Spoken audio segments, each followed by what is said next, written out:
Are you ready? Let's go. Ready? Ready. Yeah, ready when you are. Okay, you ready? Yeah. Okay, you ready? I'm ready. Holden Shepherd, Heidi Anderson, Jan Latta, Alison Patterson, welcome to my little show. Why do you call it a little chat show? Jan Nichols, Sam Eichen, Annabelle Smith, Donna Mazza, Rebecca Watson, Jonelle Fraser, Tracy Jacobson, Adam Wallace, Monique Mulligan, Matt Glover, Karen Young. I don't even know where I'm going with this. Welcome to my show.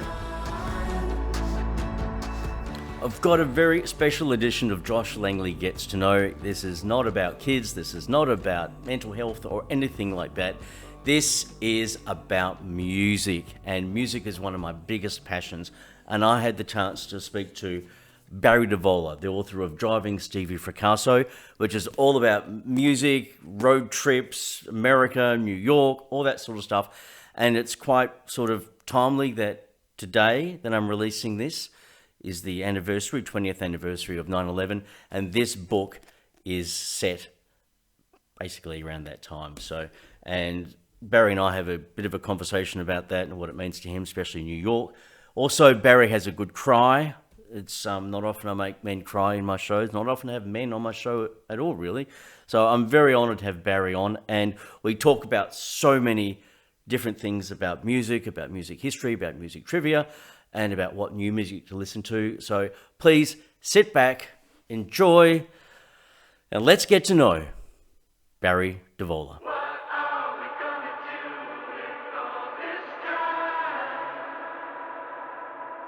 Barry Divola, thank you so much for coming on my show. I'm really excited to talk to you. How are you going?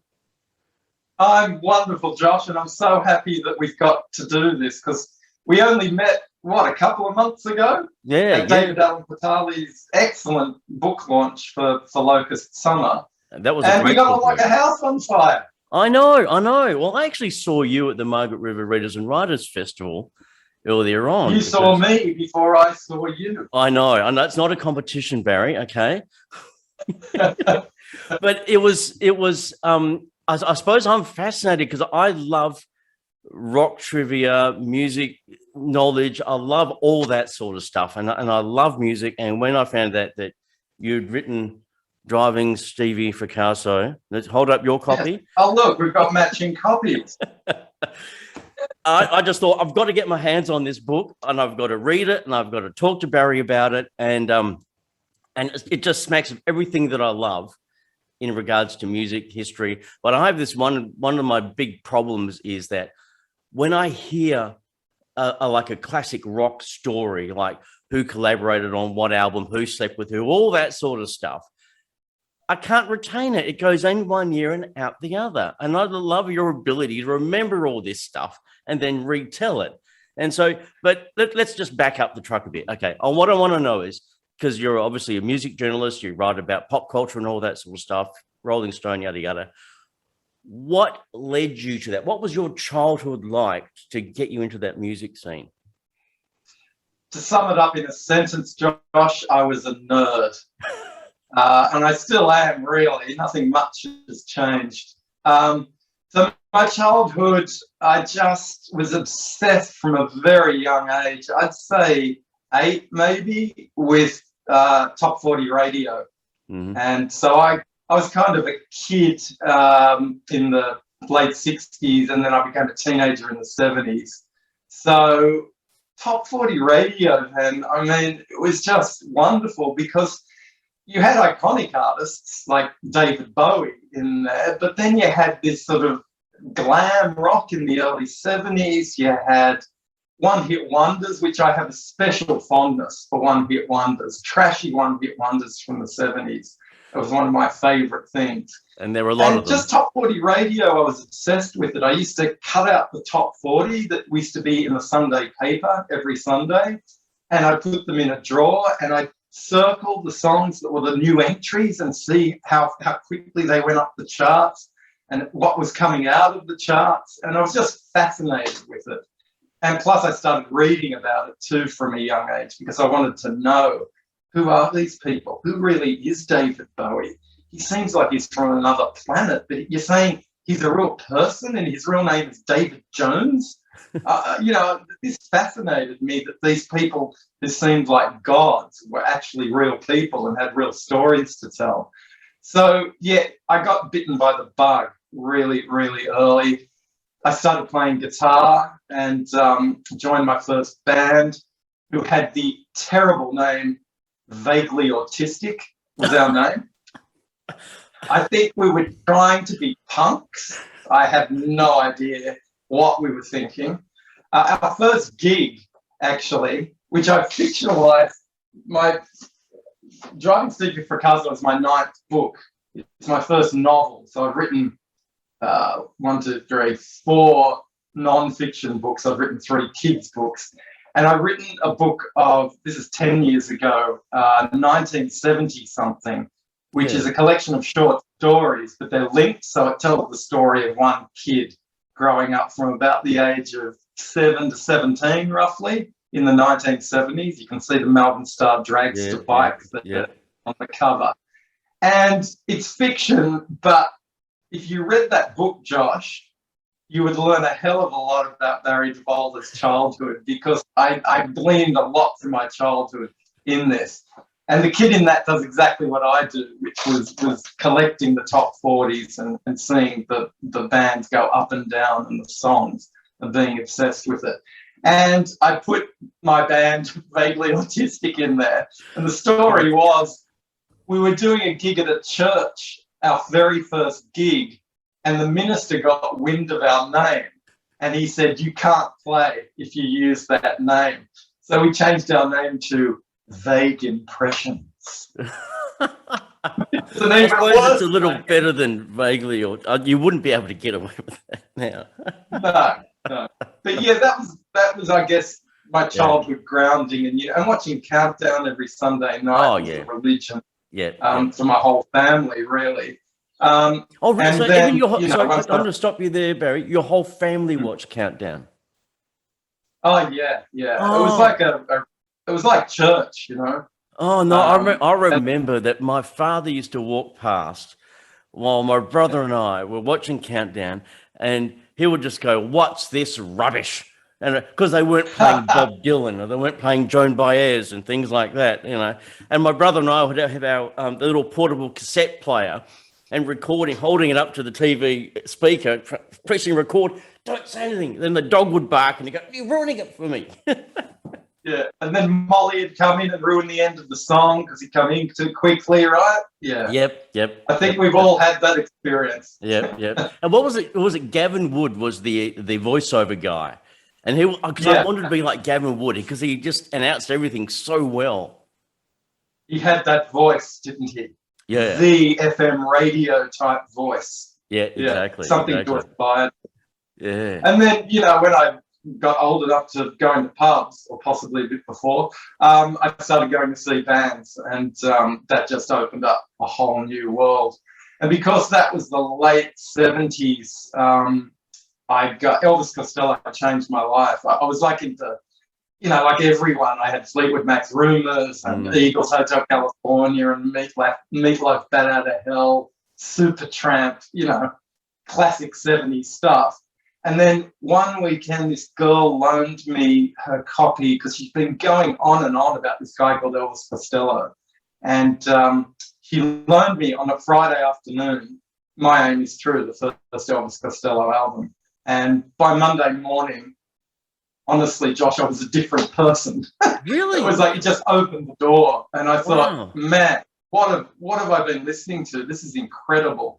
Just everything about him. I mean, I still play a Fender Jazzmaster guitar because he's playing on the cover of My Aim Is True. And I thought, if he's playing that, I've got to play that. And it opened the door to the Jam and the Clash and XTC and the Pretenders and, all these punk and post-punk bands that eventually, I guess, became new wave, which is the era of music that I still, associate with kind of my coming of age, I guess. And that's why I love that era. Okay. Because it's like my husband has a theory that all straight men, their musical tastes finish when they get married. And it's like it gets locked in that time, because what happens, you get married and then next thing you know, all you can listen to is the Wiggles for the next 20 years. So it's like there's no space. So it's always this nostalgia trip. So, but for you, I solved that problem by getting married really late.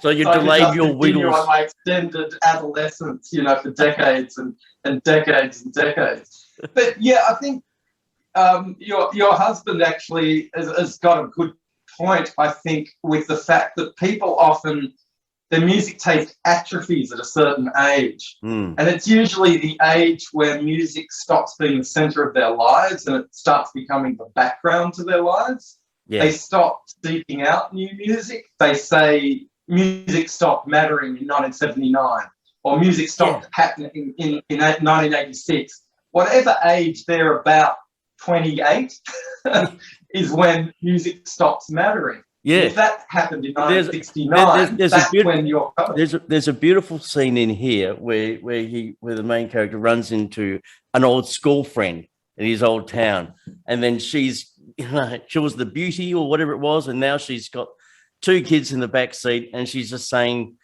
the music's not important, like whatever, it's just background, and like, no, it's not. It is the lifeblood that runs through everything. Without music, we'd be nothing. That's me anyway. So you've actually picked a key scene in Driving Stevie Fracasso we should set up what the book's about. Can we have the elevator pitch? Yes, definitely. Let's get in the elevator. Press the button, Josh. Going up. Boom. Driving Stevie Fracasso is the story of 2 brothers who have not seen each other or spoken in 30 years. And they find themselves thrown together in a stolen 1985 Nissan Stanza on a road trip from Austin, Texas to New York City in the days leading up to 9/11. And so one brother, the younger brother, Rick, is this jaded New York music journalist who's just lost 3 things in 24 hours. He's lost his only paying gig, writing job. He's lost his long-term girlfriend, Jane, who he's been with for 7 years. And he's lost his apartment as a result of losing his girlfriend. So he gets thrown this lifeline to write a book about this long-lost musician, this cult musician from the 1970s, Stevie Fracasso, who was the front man in a band called Driven to Distraction. And they were set to be a thing in the late 70s. They blew their chances spectacularly, which I write about in the book. And Stevie subsequently just blew his career and eventually blew his mind. He kind of lost everything and has been drifting ever since.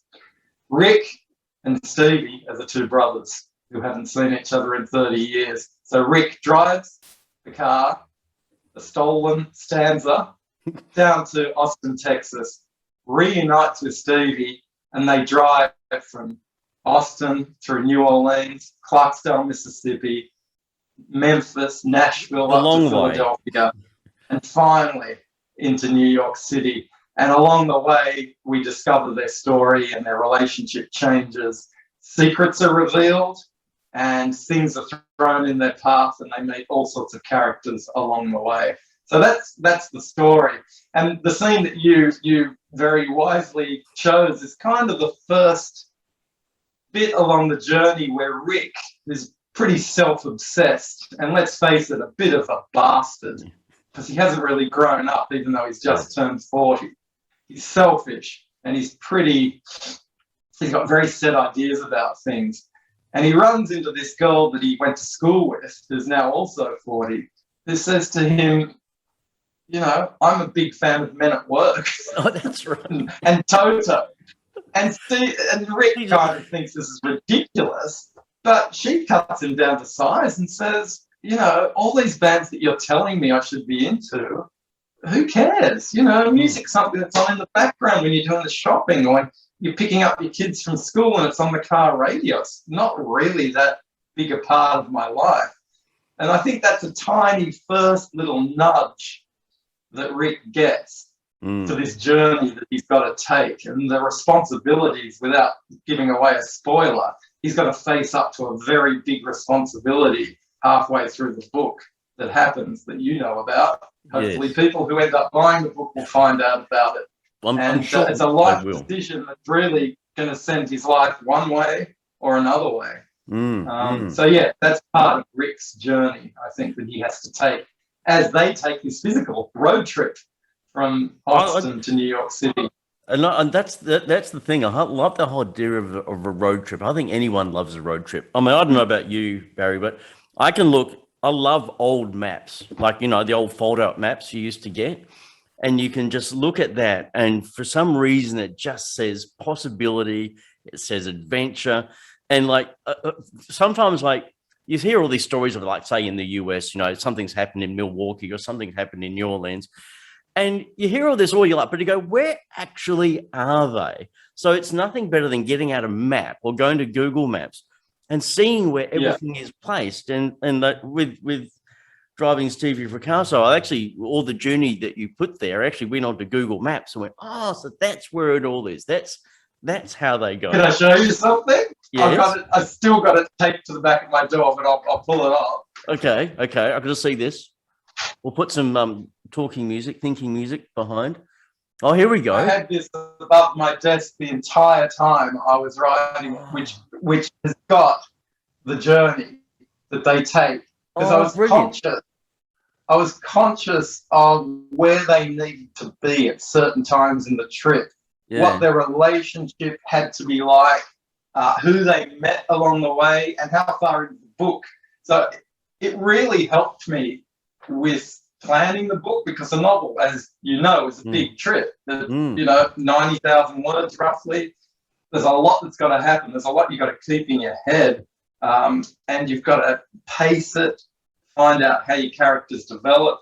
And I found with the road trip, it helped me because I had these physical markers. Like, okay, when they get to Nashville, where do they need to be in their relationship? What things need to be revealed to them and to the reader? What's ahead of them? How far into the book am I here? And it really helped me write the book. So I was glad I wrote it as a road trip. The other thing is that I wrote it to a soundtrack. Yes, and I've listened to the Spotify soundtrack. I'll put the link for the Spotify thing in the show notes. Perfect, because I'd love people to listen to it. I've been getting such lovely emails, Josh, from people, and people who don't know me who've contacted me just through Facebook Messenger. One guy, I loved it. His name's Pete, and he's a bus driver in Sydney. And he said to me, I loved Driving Stevie Fracasso because it just opened up all this music I didn't know. But he said, I downloaded the Spotify soundtrack and I'm playing it on my bus, and people are coming up to me when they're getting off saying, what is this? You know, because they really getting into the Replacements and Nada Surf and Velvet Underground and the Weaker Thans and Wilco and all this music that soundtracked the story for me as I was writing it. And different parts of the book, I would play different kinds of music. I'd play jazz for a certain section, and that would infiltrate the book. A John Coltrane song would come into my Under the head, Bridge in New York. all of a sudden they're sitting in Washington Square Park, and there's a band underneath the arch in Washington Square playing the John Coltrane song that I've become obsessed with. And so it's great, Josh, because it not only helps you get in the mood or help you create a fictional character or help take you back to a place where I've been, like New York City, but it can actually get into the narrative in really weird ways and steer the narrative in different ways. And I just love the way music can do that. It can really evoke a sense of place and time and character. Yeah, I agree with that, because there's a certain, even if you've never been to a place, a song can make you feel like you've been there. And there's a Japanese word for it, and for the life of me, I cannot remember it, but it's a nostalgia for something you've never experienced. And it's like, for me, whenever I hear Jackson Browne, I'm a huge Jackson Browne fan, but some of his songs, I just feel I've just got this nostalgia for something that I have never experienced. I've never been to America. I've never been to the West Coast. I've never experienced things that he writes about and stuff like that. But there's something that touches you here. And that's what music can do. It takes you to places that you may never have been. It can, and that's really interesting you say that, because Jackson Browne, I mean, we do know that he came from that whole West Coast sound from the 70s with, Linda Ronstadt and the Eagles and all those people. But you're right, it really evoked that. And for me, unlike you, I'm obsessed with the US, which is pretty obvious if you read Driving Stevie Fracasso. And New York in particular, I've been to New York, apart from COVID years. Yeah. Who knows how long it's going to be, the last 2 years. I've been in New York every year since 1991, every single year. It's not just my favourite city, it's one of my favourite things in the world. I've got to ask you why, though. Why? I know everyone's mostly asked you why, but I want to know why. It is, I just find the place electrifying, inexhaustible. I can go back again and again and again, and just it's new every time, even though there's the wonderful things that are there every time that are constant. Everything about it, from the music to the popular culture to the neighborhoods to the way the neighborhoods change from neighborhood to neighborhood. I love how wandering around the East Village is completely different to wandering around the Upper East Side.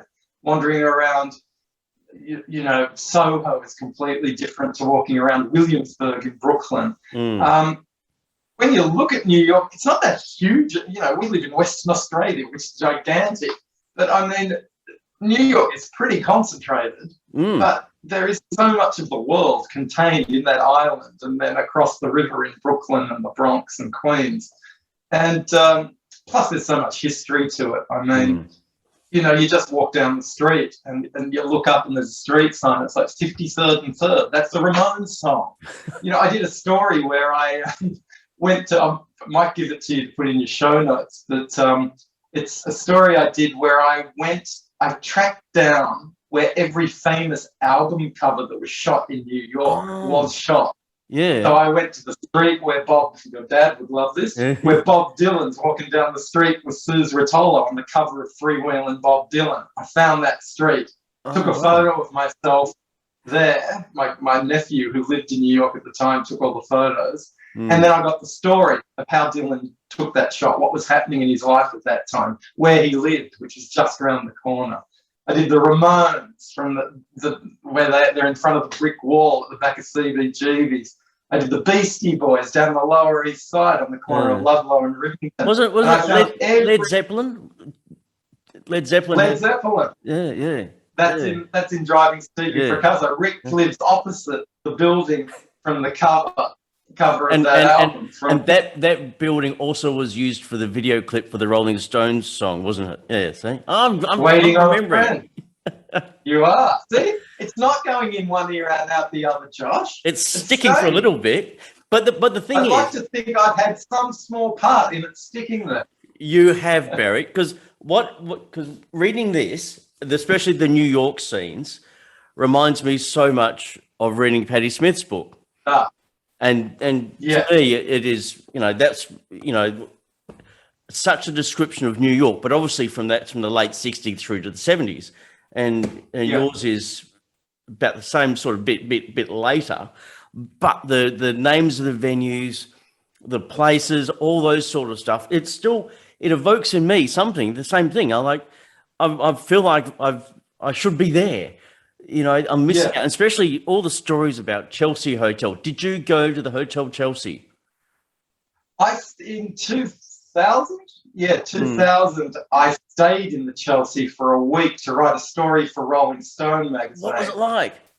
Oh, man, it's a number of things. For one, it's probably the worst hotel room I've ever stayed in the first world. I've probably stayed in worse ones in the third world. Yeah. But it's dingy. It's I found out later at the end of the week, a guy I was interviewing right at the end said, someone died in that room you're staying in. Awesome. Did they clean it? Love it. I'm wondering. But then again, just about every room in the Chelsea, probably someone died in it. Yeah. But it's magical because it's like it's got so much history in there. You know, everything from like obviously Sid Vicious and Nancy Spungen. That's when Nancy died. Yeah. Bob Dylan lived there. Patti Smith, obviously, as you said. Jean Just Kid. There's a lot about the Chelsea in there where her and Robert Mapplethorpe lived. Right.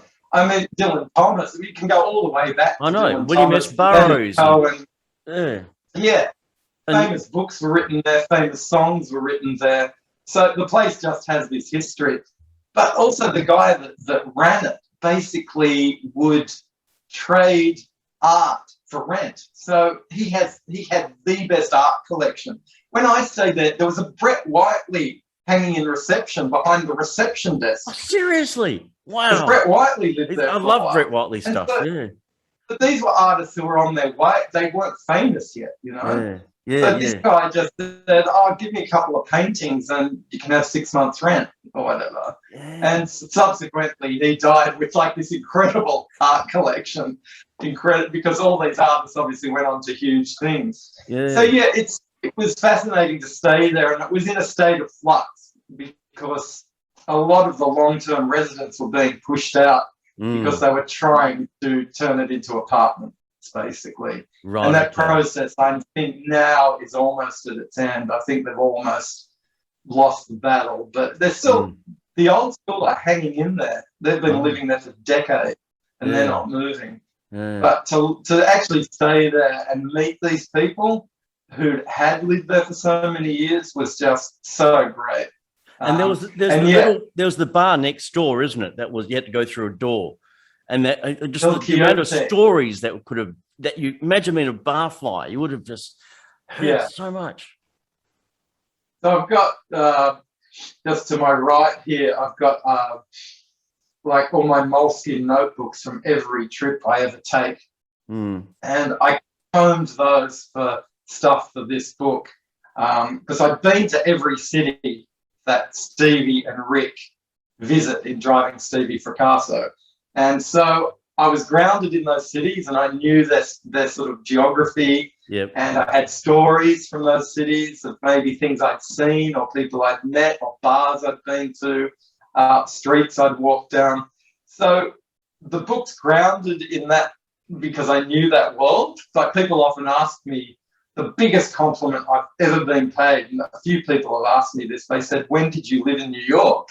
And the fact I can say, well, I've never lived in New York makes me feel kind of good because I've even had Americans say that, you know, I didn't make any mistakes when it came to New York City. That's really good. So that's a compliment because even though I've obviously been there 30 times almost, not being from there, you've got to be careful writing about a place that you don't actually live in, you know, writing outside your experience like that. So, I was really happy that I got that response. Now, why did you sort of shape the book around or leading up to 9/11? What was the meaning behind that? Well, I was there a week after 9/11. Like I say, I go every year, and usually it's around September, sometimes into October. So in 2001, I went on my usual trip. I woke up on September 11 because my buddy Frank rang me and said, "I guess you're not going this year then." And I said, "What are you talking about?" He said, "Aren't you watching TV?" And I went, "No." And he said, "Turn it on." And I said, "What station?" And he said, "Any station." And sure enough, you know, I turned it on and there's the second plane, that footage of the second plane flying into the second tower, just on a loop, right? Because that seemed to be the image kept going. But I went, and I'm so glad I did, Josh, because I got to see New York and New Yorkers in a completely different light, because I think it really dented that hard shell that New Yorkers had and softened them a bit.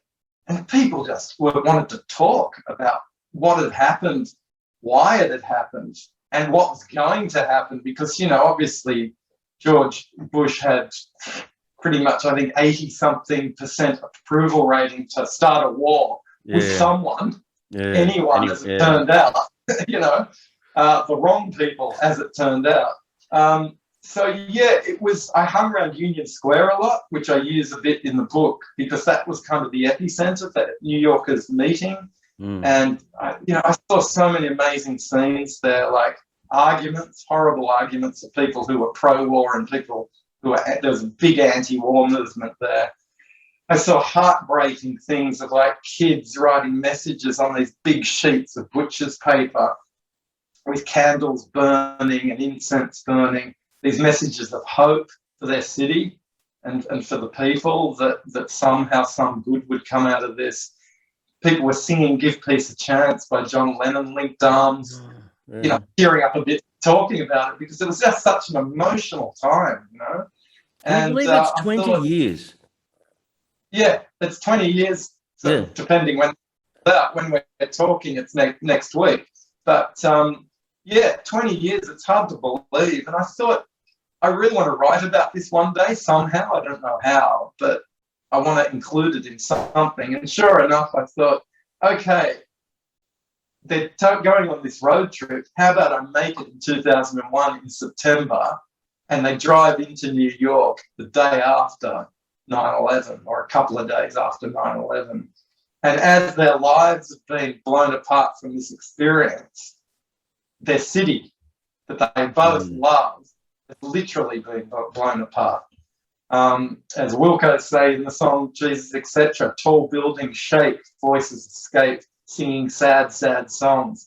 I played that album a lot, Yankee Hotel Foxtrot, because that album came out the week of 9/11.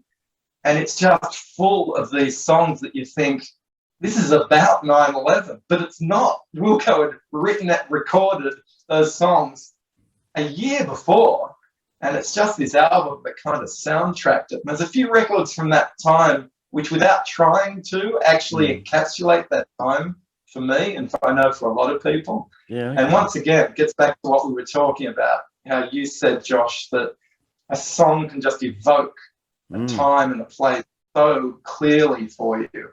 And I think, for me, Wilco, that album, another one is Nada Surf's Let Go, which came out a year later, that really encapsulates New York to me in such a big way. Yeah. How long did it take you to write the book? Too long. There is no such thing as too long, because I know there's a lot of authors that have a manuscript sitting in the bottom drawer. I showed you this for 6 years. I showed you this book before, 1970 something. So that came out in 2010. Yep. And I got the idea for Driving Stevie Fracasso soon after writing that book, and I started writing down notes and ideas for what shape it might take. I guess if you say from when you got the idea, how long did it take? It took me 10 years. I can understand that. I didn't write nothing for 10 years apart from that. I'm a journalist, and I write multiple stories every month and reviews. And I wrote another book between that too. I wrote this book with two guys in Melbourne, Andrew McCutcheon and Jeff Jenkins, about the history of making guitars, which is a huge coffee table book that's just amazing, about the probably Australia's most famous guitar manufacturer. Right. And I wrote short stories, and I was a journalist. I had 2 children. Apparently that takes time, Josh. It does. Who knew that would take time? And you have to listen to the Wiggles. I did. But Murray from the Wiggles is actually a friend of mine, and I won't hear a bad word about him. He's was Murray in the Cockroaches? He was indeed. Yep. Loved the Cockroaches, and I was so devastated when they formed the Wiggles. I went, oh, damn. I believe this gentleman, Trent Dalton, inspired you to actually finish the book. Tell me about that. Yes. Yeah, the mighty Trent Dalton. So in beginning of 2019, I got an assignment to do a story about Trent for Boy Swallows Universe for the Sunday Times magazine here in Perth. Yeah. And I hadn't written for them before, and they contacted me and said, do you want to do this story? And I said, hell yeah. because I love Trent's journalism, and obviously I loved, like so many people, I love Boy Swallows Universe. So I interviewed Trent, and he really is, I mean, you know, everyone says he's the loveliest man on earth, and he really is a wonderful, wonderful person. The most enthusiastic person I think I've ever spoken to. And he gave me a kick up the arse because he's got two girls, young daughters. He wrote that entire book by writing it from 8 o'clock till 10 o'clock every night after his day at work, his day cooking dinner, hanging out with his wife, hanging out with his kids, and writing that book. And I thought, well, if he can do it, I should be able to finish this book. But more importantly, for that story, I did secondary interviews, which, you know, you've done journalism, you know, secondary interviews are the other people around your subjects that you have to interview to get the story. One of the people was Catherine Milne, his publisher from HarperCollins. Had a great conversation with her about Trent and about the book and how she signed it up and all that kind of thing.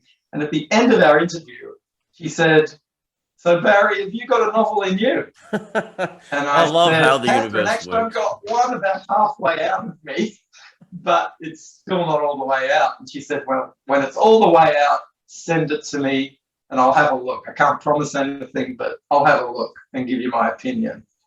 I love that. So Christmas Eve 2019, I pressed send. In January, I visited Sydney to visit family. I had lunch with Catherine, and she said the magic words. She said, "I love it. I want to acquire it." So I ended up getting Trent Dalton's publisher to publish my book. So yeah, in a long way, Trent's responsible for the book coming out. Because if I hadn't interviewed Trent, you wouldn't maybe I have to his wouldn't have publisher. talked to Catherine. She wouldn't have asked the question.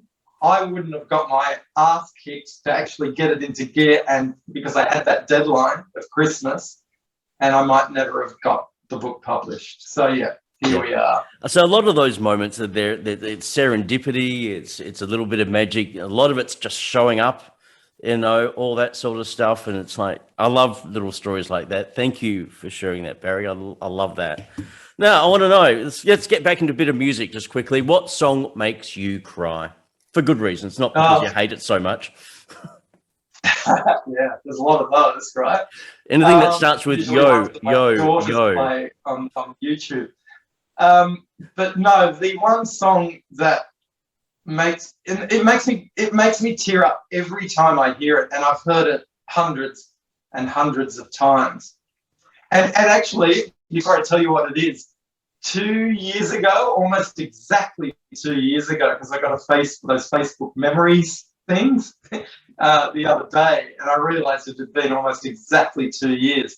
I was in Nashville doing a story for Sydney Morning Herald travel section, and I happened to be in town when one of my favorite country artists, or alt country artist, Jason Isbell, was playing at the Ryman Auditorium, which is the mother church of country music. It's like the most iconic venue in Nashville.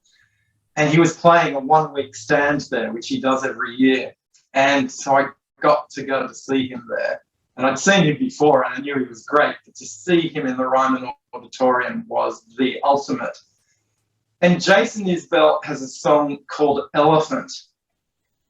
And it is possibly the saddest song ever written. I'm going out on a limb here and saying. Okay. And you would think a song called Elephant? How can that be sad? Well, it was a lonely elephant. Yeah, because it's not about an elephant at all. It's about the elephant in the room that no one's talking about, but everyone knows it's there. And this song, Josh, now that I see you've just written it down, you will go and listen to it, and I guarantee you will be reduced to a blubbering mess. I'll put the link. Because it's like a short story. It's like a short story set to music. And it opens with a guy sitting with a woman in a bar, and they're sort of having their drinks and they're laughing at the weekend crowd that's come in. And she says, "You're going to be taking me home tonight."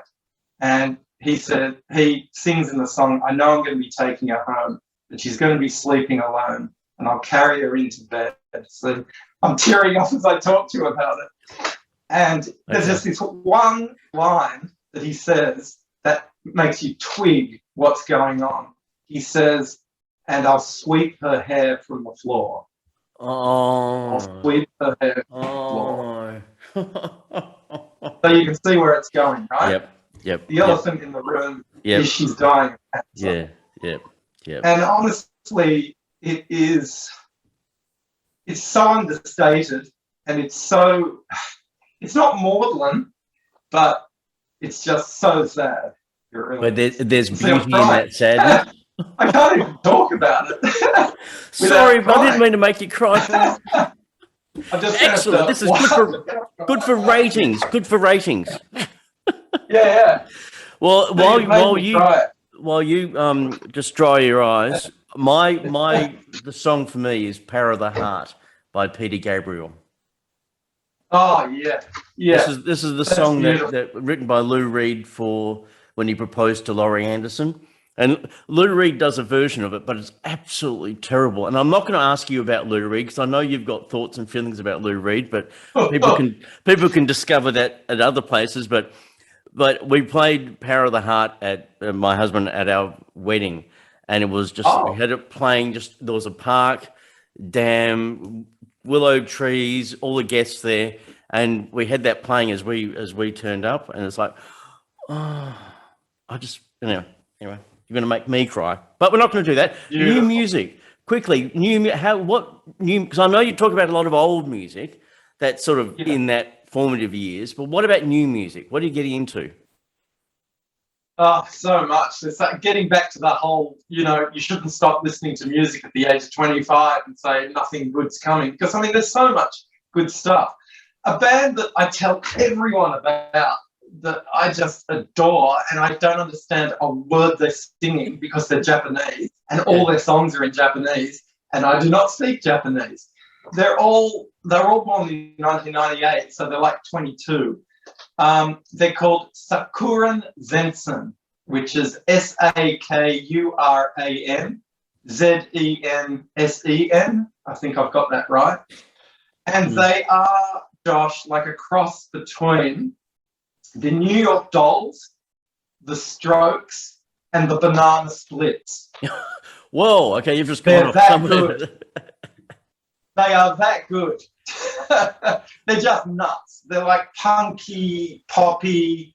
They jump up and down. They've got so much energy, and their songs just make me happy. Okay. They're really good. Okay, really what I'll do is I'll get the name off you and I'll put that in the show notes as well so people can have a Google and have a listen. Yeah.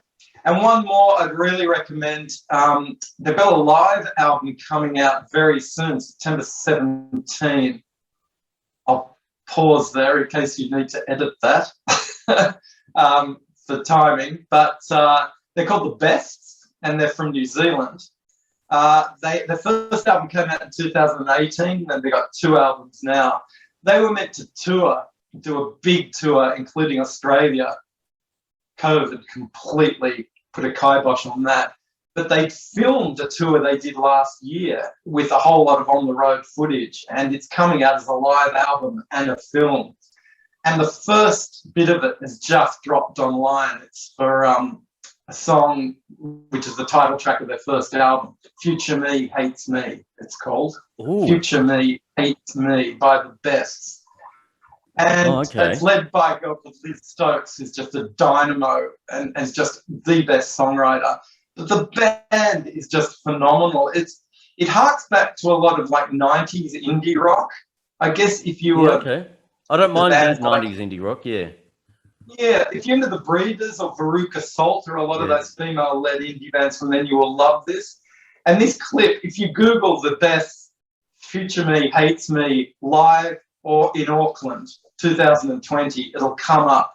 And honestly, when it came up last week, and I just played it, I'd say 15 times in a day, because it just made me so happy watching it. It's just, was for a start to see a crowd like that. Yeah. Watching music. We're lucky here in Perth, I know, because we can still do that. But for most of Australia, who knows when they'll be able to see that again.